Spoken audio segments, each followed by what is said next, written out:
Hello and welcome to the People Chronicles. My name is Anna Rose Ingarra-Milch and I am your host. I am also the author of Lunch with Lucille.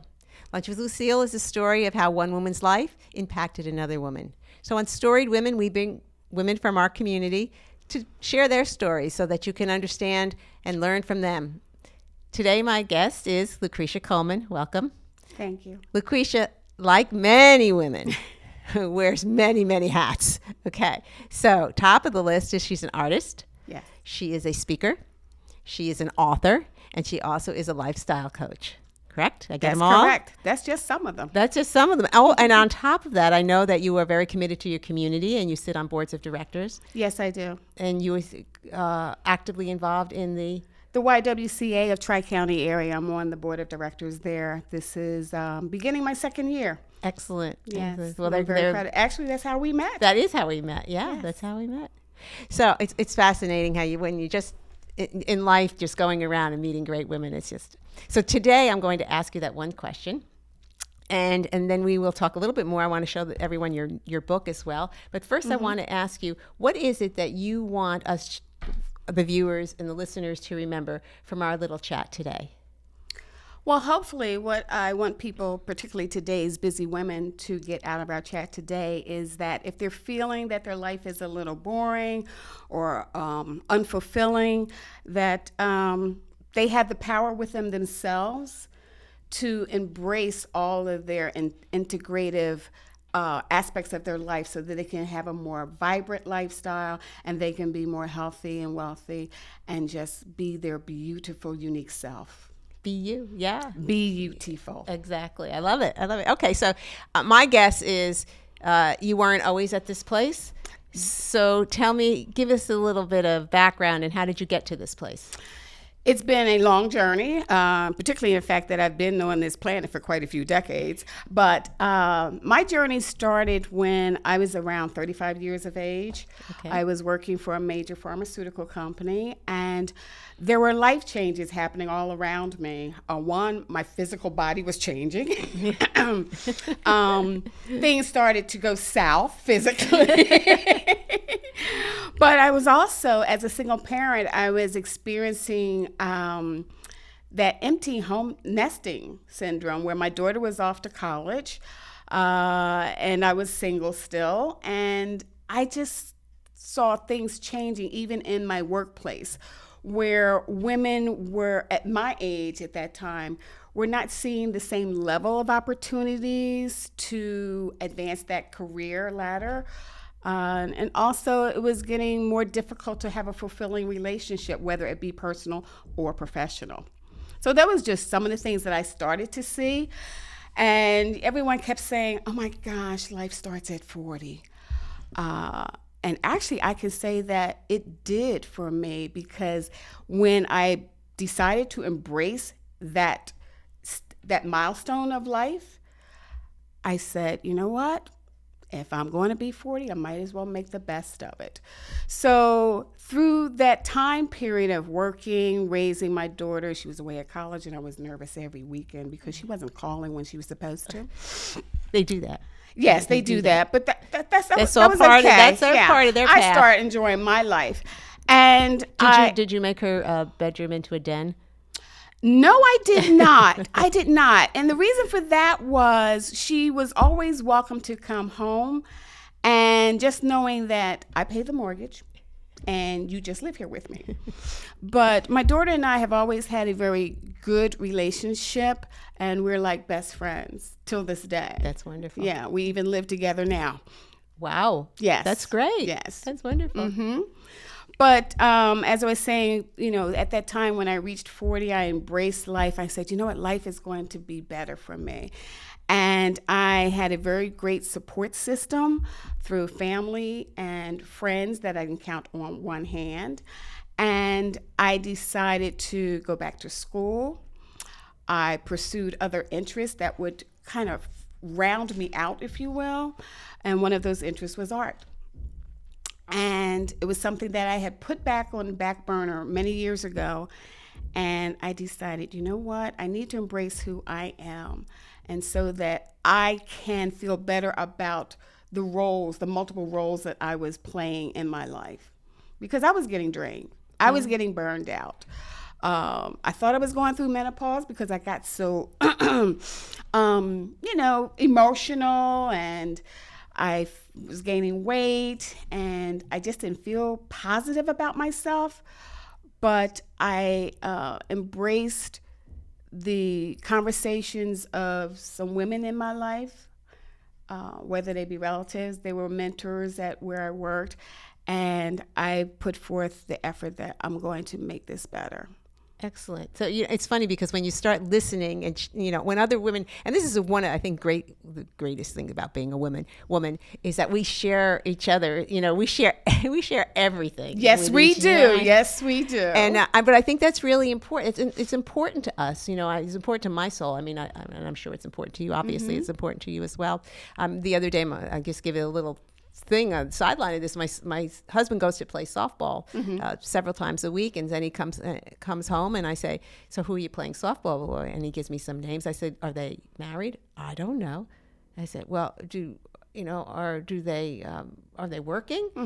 I don't know. I said, "What do you mean you don't know? You spend all this time with them. You should know everything about it, right?" Because we would know. We would know all the ins and outs and all the how many little kids they footnotes. have and Exactly. everything. Yeah. So that's one of the greatest things I think about being a woman is that we share that. Okay, so you take us into, so now you hit your 50s. Yes. Okay, and you're still working in corporate America though, right? Yes, I'm still working in corporate America, and even through that time, I had taken on odd jobs, working part-time in retail, because I love interacting with people. I was selling women's cosmetics and fragrances at a major department store. I enjoyed it, but I was still working at corporate America, but I was getting to the point where it wasn't fun. Not as much fun as what it was. Right. And that I contribute toward my growth, my spiritual growth, my thought, my self-esteem, and I just began to evolve. Yeah. And I realized that I was getting diluted in various areas of my life. And those three major points of life that I reference as like the three primary colors, just like in art. As an artist, you have the primary colors. You have the red, you have the yellow, and you have the blue. And then in life, you have three primary colors of your life, three primary areas. They are your spirituality, your mind, and your body. And without those three, nothing else in your life would be as bold or fulfilling. So as an artist, and I went back to my roots as an artist, I said, you know what? I need to enhance my life palette, because how can I tell other women or even suggest to other women how to enhance theirs if I don't walk the talk? So with that, I started painting as I was attending school for my bachelor's degree. I decided to do that late in life, and there's never too late. It's never too late to do that. And I realized that Make a note, ladies. I am painting and I am creating my own masterpiece.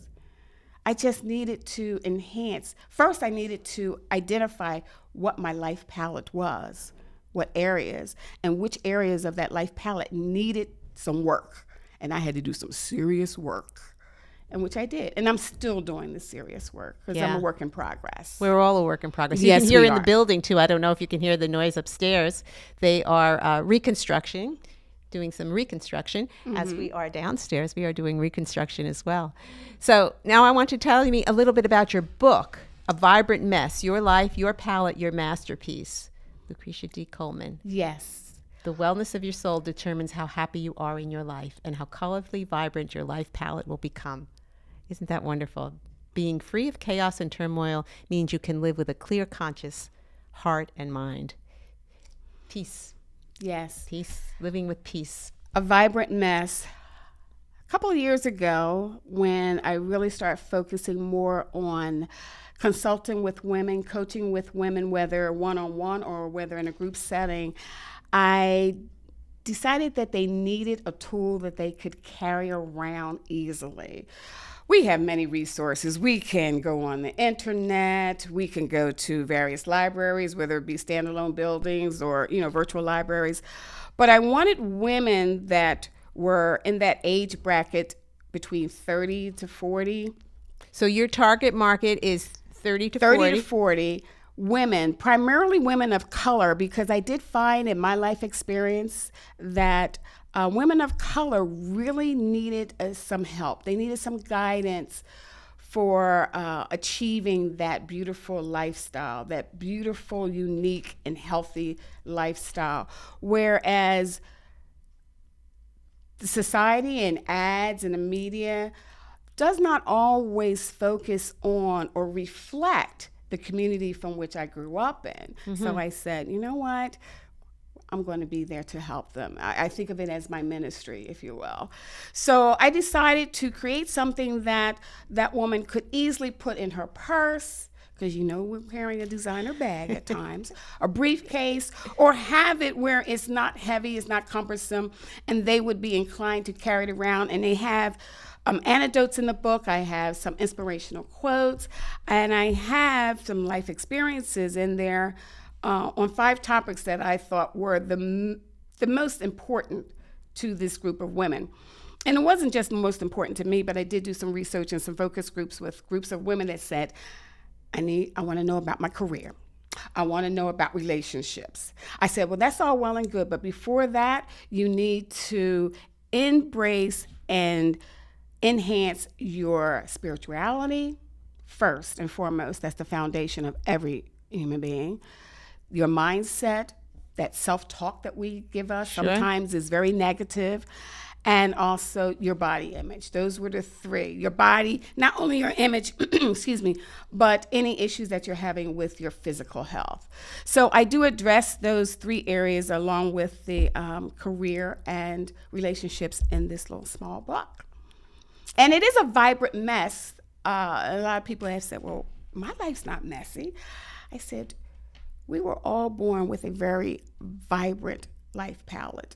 And through those many hats that we wear, those roles that we take on during our life, whether it be a mother, a spouse, employer, employee, whatever that role may be, it gets diluted because those individuals are draining the vibrancy from us.